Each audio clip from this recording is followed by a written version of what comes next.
talking till now, but Sorry, I like that. I like it that you're. It's a little like a career retrospective right there, hearing those songs and thinking about you don't think about those things very often. So 21, wow, it's a lot. That is a whole. That's crazy. That's Have awesome. you named them all? Gosh, no. I mean, you think the set list should be so easy, but I'm hearing that 21 hits, and I labor over the set list, trying to get it right. That's it should just go down the list, I guess. Do you still play? I'm the only. You play all the old stuff. Only one that wants to have fun tonight. Yeah, that's I'm kind of coming up with the set list for this year, and it changes throughout the tour, but there's some songs that stick around the whole thing. I think that I'll still be in it. It's such a great song for a live show. Who wants to have fun tonight? Kind of gets everyone on the same page. I was thinking about you. I watched the George Jones, Tammy Wynette show on Showtime. Oh man, I haven't seen it yet. I was going to ask because I know you love George Jones. Yeah, I do. I was just talking to Nancy. I'm going down there doing a show for George, for Nancy in Alabama here, middle of April. But I love George. He's one of my favorites of all time. And the show is based off their daughter's book. Okay. Right? So it's not just some writers in a room. Right. But I wanted to get your take on it. So if you haven't seen it yet, it's great. It's sad. I need to go check it out. Megan's got me turned on to some show called Slower Horses. Have you heard of this thing? No one's heard of it. Okay. No. It's good. What is it? Where do you watch that? It's like a British it's like a James Bond, current James Bond movie. It's on Netflix or Apple, I guess, but it's about spies. Slow Horses. It's a real movie. He didn't make it up, guys. It's really good. Okay. It's really good. Yeah. So I have to check out George and Tammy. I've been meaning to. I've read his books and. I'm just a huge fan of his music. And have you been by Tammy's I've been to Tammy's house? I've been to that house. I drive by it all the time, and I'm like, I just wish I knew who lived there. Well, I want to go look at it. It used to be Earl Scruggs lived there for a while, the one on Franklin Road. Yeah, so I used to go there when there's some bluegrass picking parties over when Earl was there. But now some rich real estate investor owns it. Yeah, it sat there for a long time, and I remember I got hit up to buy it at one point, but it's like, gosh, it needed a lot of it's kind of that classic kind of vibe, And you didn't have 21 hits then. Now you can buy 2 of them. Yeah. I probably could have got it now. Dierks is here because he's got a new record. Hey, let's talk about this because when you put out a new project at this point, again, are you just trying to continue what you're already doing? Are you doing anything that when you were recording it? Because you do switch stuff up. Sometimes you go to a different state and record. Sometimes sonically you're influenced by different things. What's this record about? And it's such a broad question. No, but it's when I just heard you play Gone. I listened back to that song. Gone was me out in Colorado trying to delay the whole process. I was like, just give the label a hit song and let me buy some more time to be kind of just stay out here and not do music. I was just so enjoying being off the road and away from everything and just getting a chance to catch up on some outdoor adventure with friends. So I put out a couple songs just to kind of really just buy some more time. I love that song, Gone. It's a great song. And I put out Beers on Me, which I wrote with a bunch of people out there in Colorado. And that was just kind of another way to kind of just buy myself some more time to figure out what I was trying to do with this album. I had no idea. It was a 10th album, and I wasn't really in a musical mindset during most of the pandemic. So I came back here and tried to get into it, and it just took a while to get everything going again. We went in the studio in the beginning of 21 and realized we were all pretty rusty, and everyone was still wearing masks, and you had to get a COVID thing before you went in the studio, and just that really hurts the vibe of trying to make music. It's already hard enough, and then you got to add this element of that whole element to it. So it was just kind of a hard time in the studio then. Got some great stuff out of it, though, and learned a lot about getting back into the mode. And then as the record went on, I just realized I didn't want to make a compilation record of greatest hits, but it is my 10th album, and I want to kind of make a compilation of sounds and styles that have been in all the records leading up to this one. So it has what I'd call arena country. Billy Strings is on. But yeah, it has bluegrass. High note, right? Yeah, it's got bluegrass, 90s, traditional country, and and more current stuff. But yeah, I got in the bluegrass world. I've always had a bluegrass song on every record, and it seems like. And Billy Strings came in and sang a song here called High Note that Charlie Worsham wrote. And Jim Beavers. Jim Beavers, yeah, who's one of the greats of all time, actually. All time, maybe the greatest of all time. Jim's really good, man. Jim is half the mind behind the Hot Country Nights. He's also wrote Fanny Pack with Raging Idiots. And I think and the Target song, right? That's true. Yeah, Jim. The greatest, maybe the greatest songwriter. If that didn't put him in the Songwriter Hall of Fame, I don't know what does. Hits and bits. Yes, he does true. both. So he's on that song, and I'm a huge Billy Strings fan, and so it's just to have him on the track's pretty great. And I got Ashley McBride on a song too called Cowboy Boots, and so I'm really happy with the collaborations and just overall the record came together. It took 3 times in the studio to get it right. 3 times in the studio? Yeah. What happened the first 2? First one ended up being kind of like a demo, just a really good demo session. Great. And you felt like you went in to do the record though, and you came out going. I came in to go do it. I had my band, and I had Jim's brother Brett producing and Luke, and we had a great time. It was really fun, but it's like we hadn't been making music in like 2 years, and you go in there and you're still masking up in the studio, which I can't just say enough. Imagine it's just hard to work that way. I mean, you just can't communicate when guys are trying to talk to each other and you can't see their face. It's hard to make music. So it was really good stuff. Also, I don't think I had all the songs at that point. I hadn't written gold at that point. I went back in about 4 months later with Luke Dick, who's one of the greats of all time in this town, and we cut stuff that was awesome. But it felt like it was all on this kind of the Luke Dick country, which is really cool stuff, but not like, I wanted to have stuff that, I needed the traditional element. I needed the bluegrassy element. I knew I was going to be the only one that could really do that. So a few months later, I went back and produced it myself, but I brought in Ross, and I brought in Ross Copperman, and the engineer, Reed Shippen, who I've worked with forever. I made him a producer. And at the end, I brought John Randall in to help me kind of sort out all the stuff that I had. And it just turned out to be a really good collection of like, if I had to hand out one record of like what I've done over all these years, it's that. But it's not a greatest hits album. It just has, like I said, greatest hits of like sounds and styles and everything that's made me. Dierks' favorite Sonics. Sonic, yes. It's my version of Silk Sonic. It's a country Sonic. We hear you going the third time. After you go on the first time, you're like, that ain't it. Like, we had something, but that ain't it. Second time, you're like, okay, that's also really good, but that ain't it. Yeah. Do you start to question yourself at all? That you're ever going to find it? No, I know I'm going to find it. I just know, I know when it's right. I know when it's not right. And that's all how to describe it. I don't have the words. That's why I brought John Randall in to help me finish the record, because I don't have the vocabulary to describe music. I just either know when it's right or when it's not right. And I need someone to come in sometimes and be like, hey, that thing that, Sam Bush did in 1972 on Newgrass Revival with the slide mandolin. Can we put that in the segment? John can speak that way. I'm just like, I just know when it's right and not right. So I'm really good. I think what I do in my career and everything I do is just about bringing great people together, whether it's on stage, backstage, or in the studio. I'm good at bringing in really great people to help me do what I need to do. And this record was definitely an example of that, from the songwriting to the musicians who I called all those guys. And it's the musicians are everything, so having the right musicians on the record, the last go around was huge. But really, the first two attempts weren't failures. It was just all about trying to get back into this mode of making music after COVID and then being away from town and kind of go through some personal stuff as far as like Nashville and re-embracing being back in the city. And you mean hating it? Yeah, same. Been there. I lived there like 80% of the time. Well, I've hated it. I've loved it. I've had such a weird relationship with this town. Love, hate. And I really, when we got out for COVID, I was like, God, because the last song on the mountain, my previous record, was How I'm Going Out. And it's like, oh my gosh. I used to laugh at my wife, like my headstone would be like, here lies Dierks Bentley. He got out. And then when we came back, it'd be like little, that carved back in the bottom of my headstone. Just kidding. He's back. Because I didn't get out. I thought I got out. I didn't get out. But I came back in. I've been loving it since I came back. So great. Now I'm playing bluegrass again. I'm playing the station in the first Tuesday of the month under my band. We're called same band, just different name, Long John. You got three bands now. Like, what's happening here? Our bus driver's name's John Long, so our name of our band is Long John. How do you juggle all the personalities between? Because you got it. Well, this one's just we're not no makeup or clothing or mullet wigs on this one, just the regular guys. But it is just a testament to my band. I mean, these guys can play '90s, my stuff, bluegrass, really well too. So I've been playing bluegrass again down the station, which is really awesome. And I love the music. I'm a huge fan of bluegrass.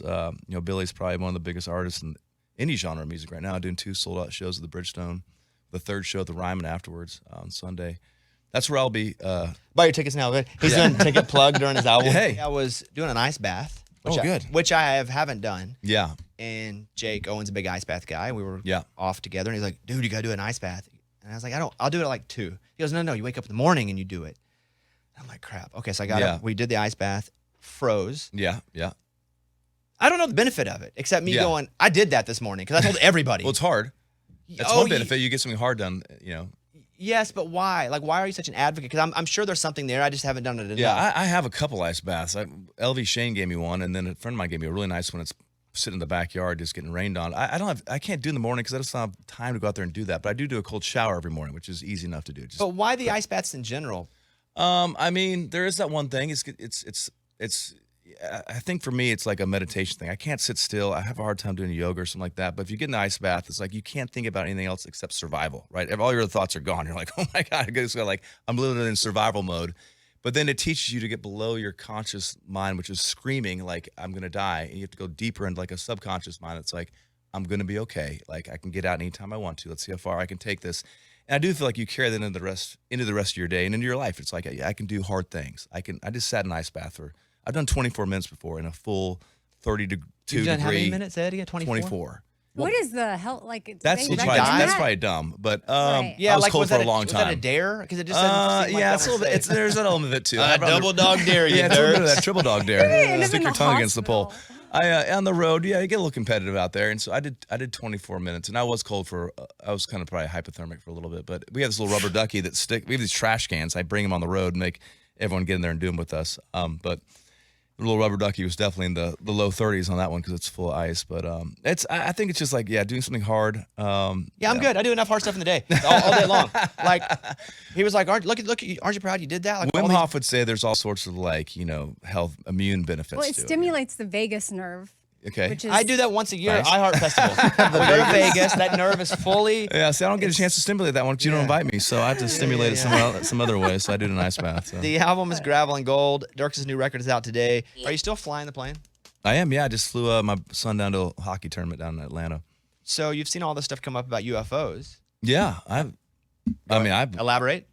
I've not seen one. I think I'm sure pilots fly across the ocean at night or something. Probably see a lot of stuff. I've never seen one. I'm always looking, but I definitely believe it. I mean, 100 billion planets in our known galaxy. There's a lot of stuff going on out there. You know what also freaks me out is if I'm flying and there's a plane that's like flying close, like Yes. right under or over. Yeah. As a pilot, does that fear go away?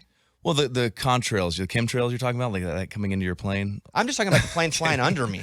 No, yeah. Well, you have like when you're flying, you have ATC telling you, hey, there's a plane coming in this direction. Usually, sometimes they miss it, but you have like a little what I call a fish finder on there that kind of shows the altitude of the plane that's coming by. A And fish finder. That is really interesting. Wow. You see where it is below you? yeah, you can see it on your fish finder, so it kind of tells you what's coming up. Can you play music in the? Yeah. Is it still called the cockpit? Yeah, I can't play. I can't stream. But can you like jam? Will you like turn highway to the danger zone? You're flying. Not in the prop plane. No, it's a little loud in the caravan. It's not that quiet in there. It's made for jumping out of more than. You have listening. a prop. You have two planes. Well, I own a caravan, which is a propeller plane. It's like a high wing Cessna with the turbine engine, the propeller. I fly. I'm typed to fly a jet through Cessna, but I don't own the plane. Okay, so let's say It's a sponsorship deal. follow me here, Dierks. Yes. Cessna. I'd like the sponsorship deal as well if you're listening. But follow me here. We're on a Southwest flight. Yeah. You and I decide we're just gonna go have a weekend and rekindle the old flame. Me and you, Great. buddies. I just flew Southwest 2 days ago. We're going, and they're like the pilots have both had a heart attack at the I'm same jumping time in. randomly. I think about this all the time. Could you go and take over? Absolutely. I'm hoping one day that actually happens. What? I mean, What? I don't want I felt to that. die. What? Yeah. The pilots just eat the chicken and be a little incapacitated for a little while. You know, I'm Yeah. the guy that did not eat the chicken. Food And they- poisoning. Little food poisoning. They're out. I get a chance to get in there, and oh yeah, You could land the plane, no problem. I would say no problem, But- but, but I I of wouldn't- course I could land. I would say I could land the plane. I mean, Odds I was gonna die. If 10 minutes, for sure gonna die if you're up there. Granted, I'm the same person that said I'm going to be a country music singer, which is the chances of that are like 0 to a billion. So, I like to. I bet on myself. Yeah, I could land it. I mean, it's not the flying the plane's not the actual hard part. It's like it's all about like the weather and the making good decisions and logistics. The actual physical part of flying planes is pretty easy. Do you ever get nervous while you're flying if you hit really bad turbulence, but you can't show it to the people on the plane because you don't want them to be scared? I think that's why I got my pilot's license because I used to hate turbulence. I hate didn't it. understand it, and so I was like, okay, I hate this. I don't enjoy this. I'm gonna become a pilot. So I have a control issue. I like to be in the front, thinking that actually makes a difference, whether it's in a car or a plane. You still play pickleball?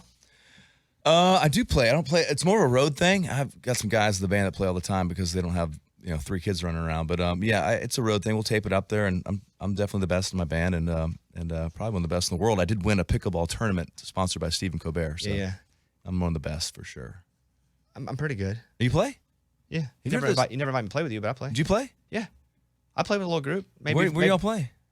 at the court near the school near my house. Yeah. Nowhere cool. It's hard to find somewhere to play. Yeah, we have a place. Problem is when school's on, you feel like a creep because Yeah, there's they're- kids over, but yeah, it's not they're on the school grounds. But, Yeah.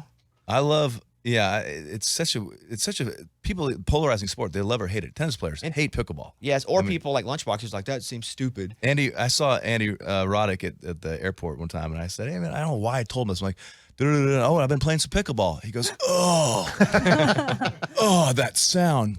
It's just it'd be." He goes, what do you say? He goes, "It'd be the same if you were in the studio making music and I came in there and farted."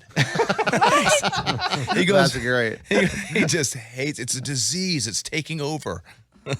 Gravel and Gold, it is out. I do want to play the first track here. This is Same Old Me. Is there a message with that song? It's track 1. I always feel like track 1's there for a reason. Luke Dick is such a good songwriter. He brought that idea to me. When he first brought it to me, I was like, I'm not the same old me. I'm doing ice baths, man. I'm like so evolved. I'm a dad now. I'm this, evolved person. I'm writing better songs, and the truth of the matter is, the more I think about it, I really am the same old me. I mean, it's just I still love playing music with the band and being on the road, and still got the same old bus that I've had since the very beginning. And I'm playing bluegrass gigs back at the Station Inn where it all started. So it's kind of a reminder that, like, how much you think you're evolving and changing, and life. It's for me at least. A lot of things have still really stayed the same, for better or for worse. Gravel and Gold out today. You guys go stream it.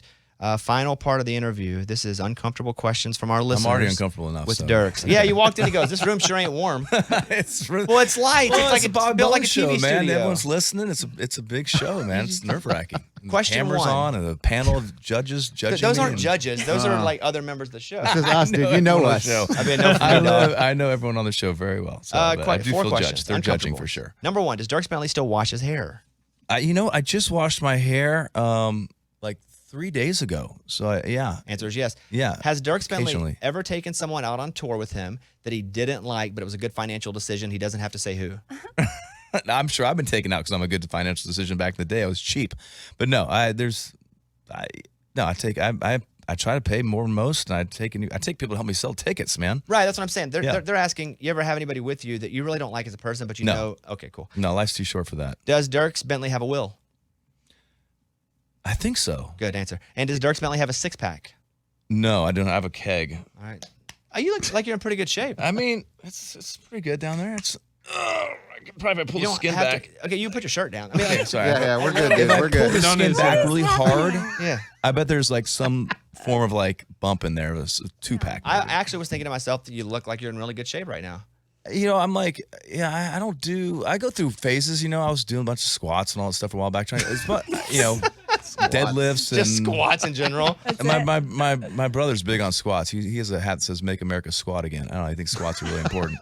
Really into it. He got me into that for a while. It's like, I just ride bikes mostly. So Well, you look good. do some I said Peloton bike dancing. Gravel and Gold. So embarrassing. It's out today. There he is. Dierks Bentley. No tour day. No tour. Like, I know you're playing festivals and stuff, but I don't see it because I looked. I don't see any like Dierks Bentley tours. Tours, I better go on this summer, right? It starts in June, and got some ideas. Okay, there you have it. He's got ideas. As soon as those I got ideas some come to people I'm gonna fruition, take out the road. I don't we'll let like you them, know. but Yes. financially they're great. I got them really cheap. I just found some people on TikTok, and Love I'm it. gonna hire them. And the money's right. gonna be good. The show's not gonna be great, but hey, I'm gonna save some money in the back. And no, I got a great tour lined up, and I'm looking at doing all the same guy does the Super Bowl. Bruce Rogers does our production, which means it's very expensive, but we're gonna put it all together, the tour, and hopefully Rihanna's gonna come out and open for us. Really Love that. cheap, and float around a little bit. That'd be awesome. All right, Dierks Bentley. There he I is. can't everybody. afford All her, right. but I bought her kids. All right, Her kid There he is. He's has still been open talking. for us, All so. right, there he is. There he is. Dierks Bentley, everybody. All right. Because Sam Bush played. Okay. It's a